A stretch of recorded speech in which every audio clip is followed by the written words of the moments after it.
So AEW Blood and Guts, which is basically war games, but it can only be won by submission or giving up.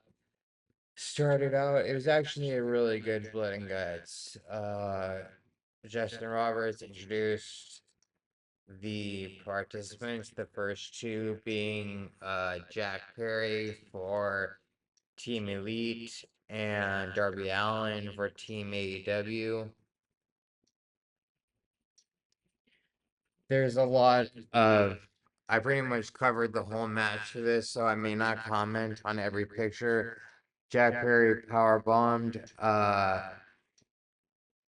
He attacked Darby on the way to the ring and powerbombed in the ring and started attacking him outside before they even got in the ring and were fighting a lot. But yeah, there's all like I said, if they fought into the crowd, there's a lot of footage, so some of it will speak for itself, like this one.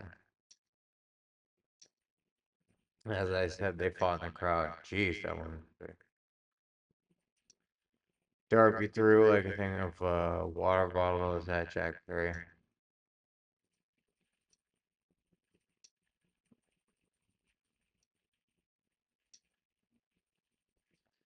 And he hopped back over the guardrail.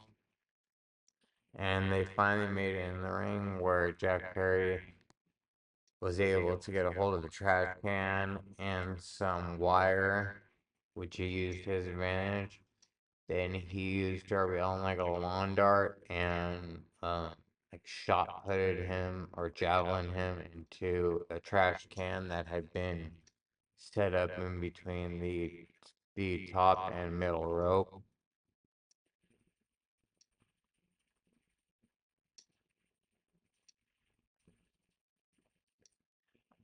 Then Jack and Darby go at it again back and forth.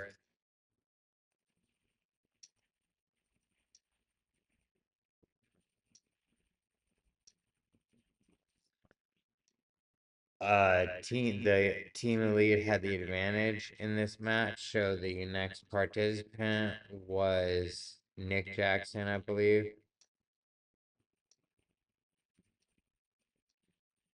And he had a briefcase looking thing that said AEW on it, which we would find out the contents of later. He comes in and does like a slingshot over the rope, leg drop with Jack Perry, and they go to double suplex Darby onto a chair, but Darby blocks it with double knees and starts mounting some offense.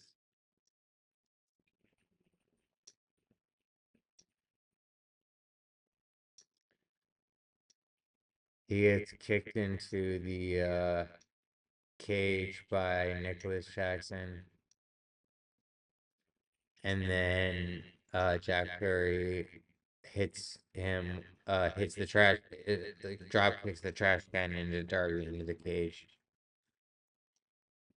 I apologize if some of these action shots are too blurry to see what's going on. As Nicholas Jackson's choking out Darby, Jack Perry hits him in the back with a steel chair.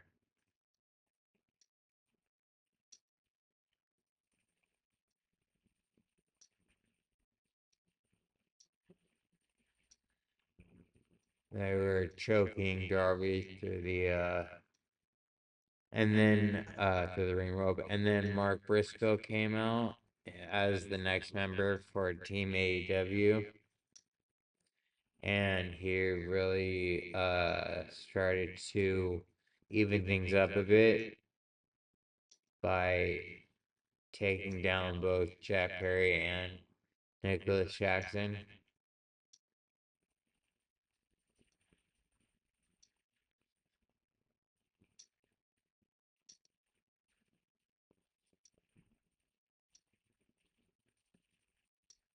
He did a bunch of suplexes on them. Darby powerbomb Nick Jackson into a board in the corner.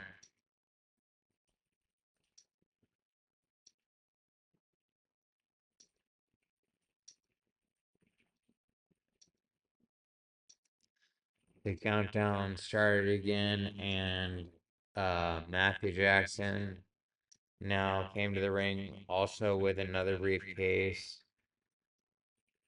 and started whacking people with the briefcase and actually like DDT'd Darby onto and dented it.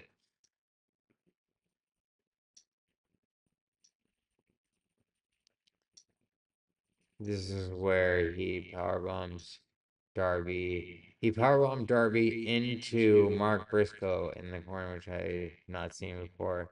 Then he did his Northern Lights duplex succession thing.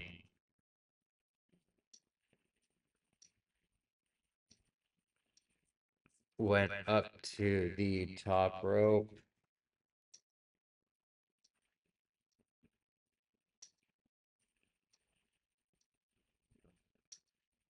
And did a double team maneuver on Darby with Jack Perry helping them. Next, coming for Team AEW was the Acclaimed, starting with Anthony Bowens.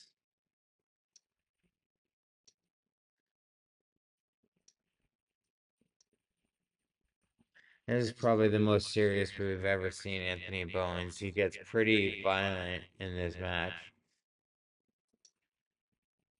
I think he went, Matt went to hit him with the briefcase. He missed.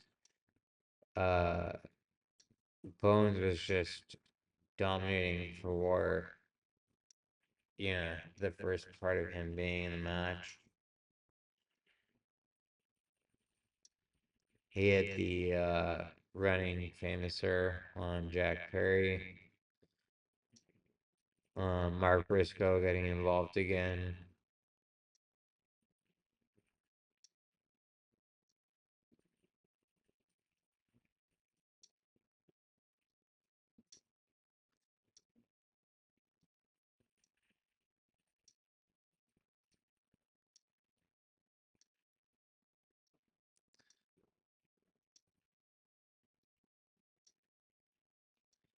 After this, Darby Allin went at the top with his skateboard and did a stomp move onto the back of Nicholas Jackson that put, I don't know if there were tacks all on the skateboard, but there was a bunch of tacks in Matt Jackson's arm after. This is Anthony Bowens just uh beating Jack Perry down.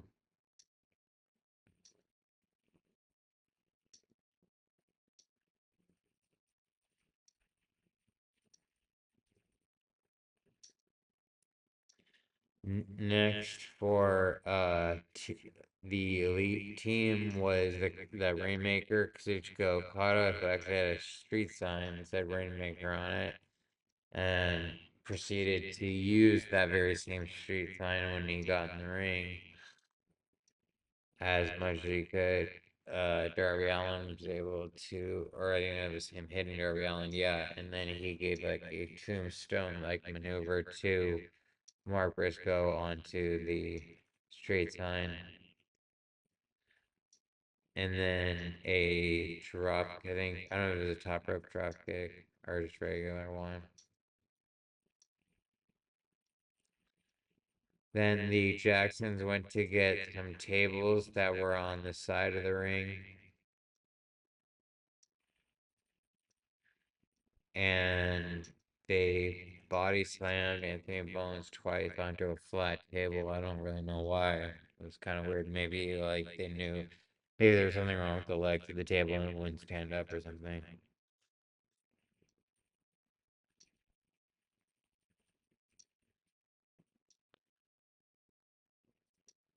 I do a lot of wide shots so you guys can see like the full scope of the action that was going on.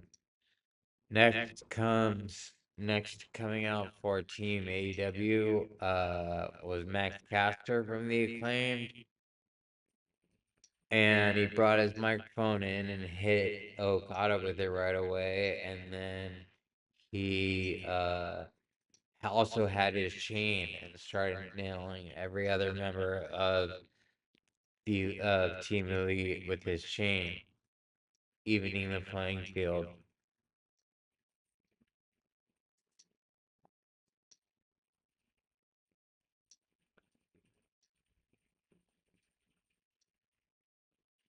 And then he smacked Okada with the steel chair. He had a board with barbed wire on it. And they were about to suplex Okada onto the board when I think they got stopped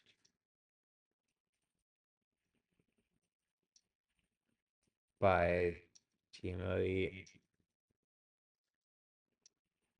who ended up, yeah, they threw Anthony Bowens onto the board and then body slammed him onto it.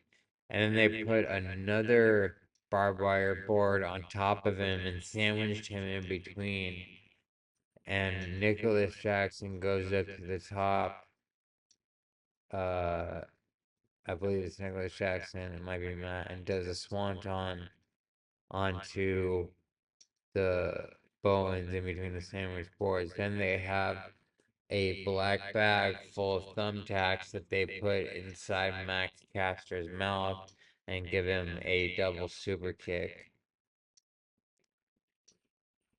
And that was Nicholas saying, "You're not going to be rapping anymore," when finally and the next member, Hangman Adam Page for Team Elite, should have been coming out.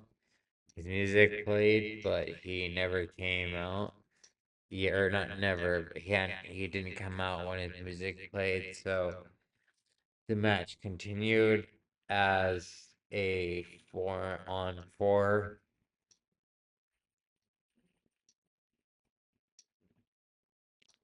That was a T-bone suplex in the corner by Mark Briscoe.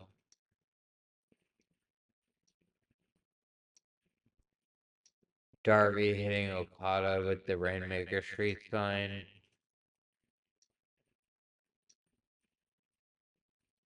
Finally, the last teammate for Team AEW, Swerve Strickland, the AEW World Heavyweight Champion, made his Blood and Guts debut to the match. And as he came down to the ring, here comes Hangman Adam Page, and hits him with the steel chair, which I kind of predicted. Um, right before it happened to myself, actually. And then he handcuffs Swerve Strickland to the steel cage on the outside, effectively what you would think making it a 5-on-4, but doesn't even bother to enter the ring, just continues to he hits Prince Nana, and then he just continues to mercilessly beat down Swerve to the point that it raises the ire of the Jacksons, as you'll see. Matt Jackson gets on the microphone and tells Hangman and Page, "We made a deal. Either you get in this ring right now or you're fired."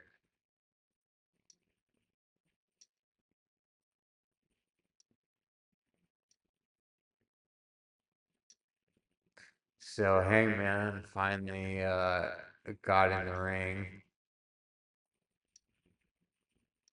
and him and Okada stood face to face for a minute, and then Okada pushed Hangman and Page. Darby jumped on the back of Hangman, and melee started ensuing.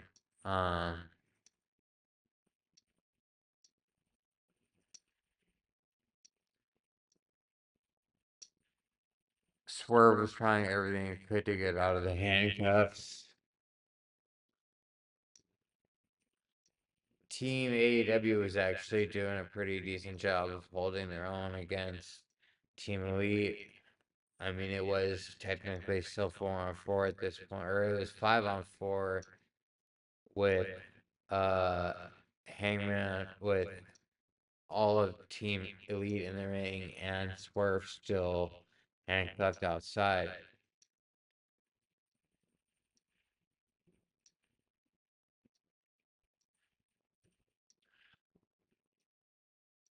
So it's Matt Jackson taunting Swerve.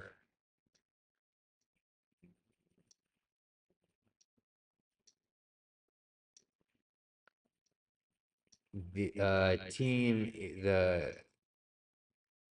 the team AEW was mounting comeback, and then Anthony Bowens got a double insecurity in the corner by the Young Bucks, and Swerve has to just look on. And then finally, the last outlaw, Jeff Jarrett, believe it or not, came down with with the key, and Brandon Cutler, the stooge for the Young Bucks, got smashed with a guitar by Jeff Jarrett, who was finally able to free him and Prince Nana were finally able to free Swerve after they used some bolt cutters, which they also used to cut open the gate as the gate had been locked. And so Swerve was actually able to participate in the match now, and there was a whole new element because there was a huge hole in which will play into the factor in the match later, as the participants are obviously no longer locked inside the cage. So Swerve gets in and he opens the box that the AEW there that the Jacksons brought, and it's got a bunch of scissor gun or staple guns in it, and they start using the staple guns everywhere. The other suitcase, as you'll see, is full of handcuffs, which will also come into play.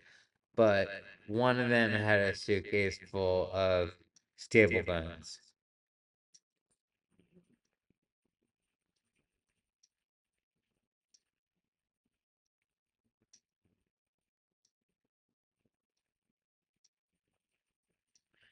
I think it's Hangman and Swerve going at it.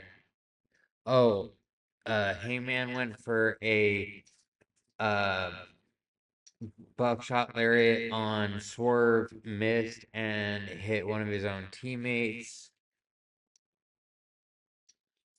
And then Darby did a code red on Hangman Page.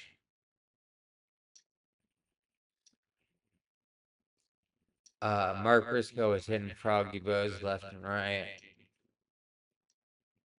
And then he went to a thing where you'll see towards later on, he gave just about everyone a J Driller as tribute to his brother. He even points up at the ceiling.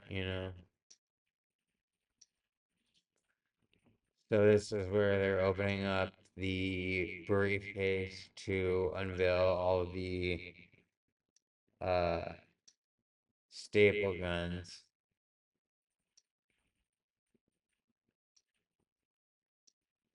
And Swerve had one staple gun, but it was him versus four. So Jack starts attacking from behind, and they all start attacking him. And Swerve, as you'll see in upcoming pictures, Swerve actually starts laughing.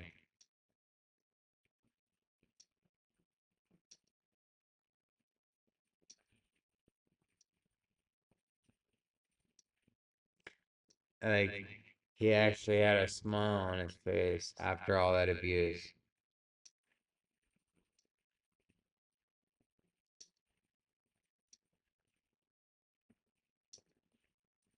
I think this is him fighting back and blocking the Young Bucks.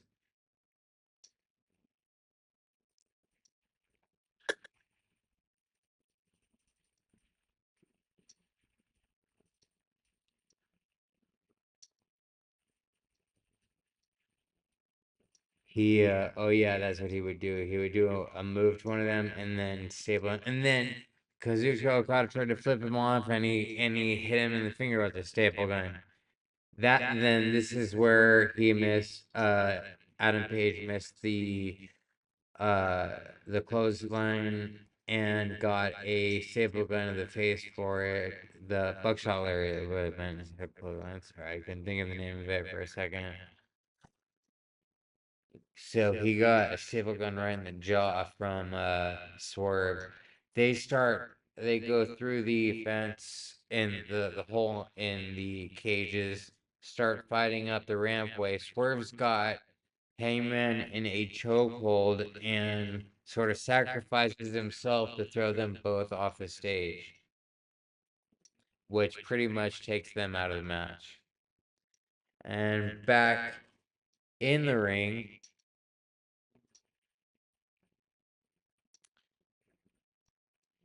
Darby Allin is beating on Jack Perry. Meanwhile, the Young Bucks, Two Brothers Moving Company starts setting up no affiliation, starts setting up some lumber near the ring. They actually stack, as you'll see, they stack uh, four tables on top of each other, so two tables on top of each other.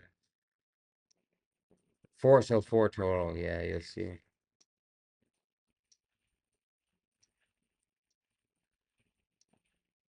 This is when they had already made it to the outside. Uh, Anthony Bowen tried to climb up and catch Nick Jackson. Nick Jackson kicked Anthony Bowen's off until Bowen's. It's kind of predictable though, because we could see Bowen looking down before he fell, so it kind of like made the spot a little less believable. But yes, you'll see shortly. Anthony Bowen's. Yeah, there he goes.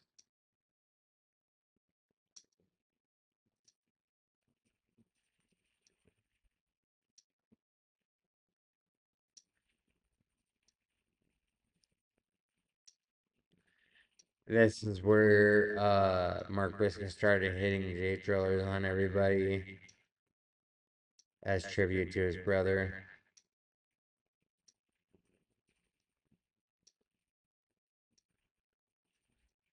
Then he hit a froggy bow on the middle to Matt Jackson.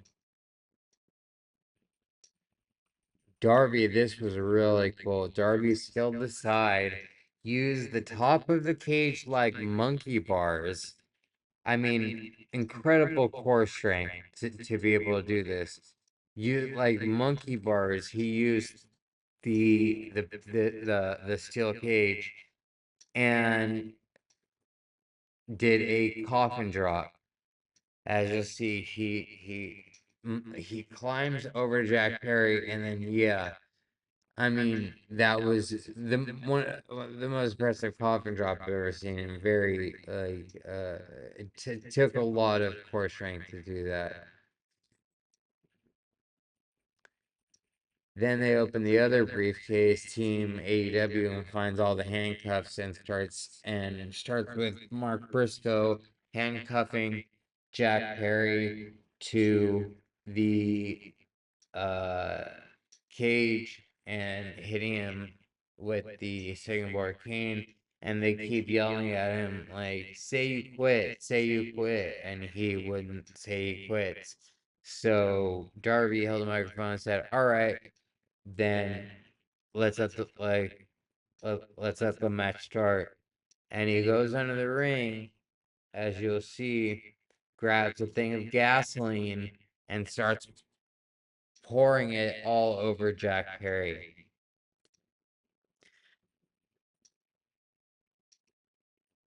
So, and keep in mind, all the other members of Team Elite are handcuffed at this point. They cannot do anything to help Jack Perry. And Darby Allin gets on the microphone and says, "If you don't give me a TNT title match at All In, then I'm going to set you on fire. If you don't surrender, I'm going to set you on fire." And so finally, Matt Jackson said, "You want the title match? You got it." And he's like, "No, that's not good enough." And he's like, "Fine, we quit. We quit." And so your winners of the Blood and Guts match, after threatening to set Jack Perry on fire, Darby Allin and Team AEW. And Darby will be fighting Jack Perry for the TNT title at All In.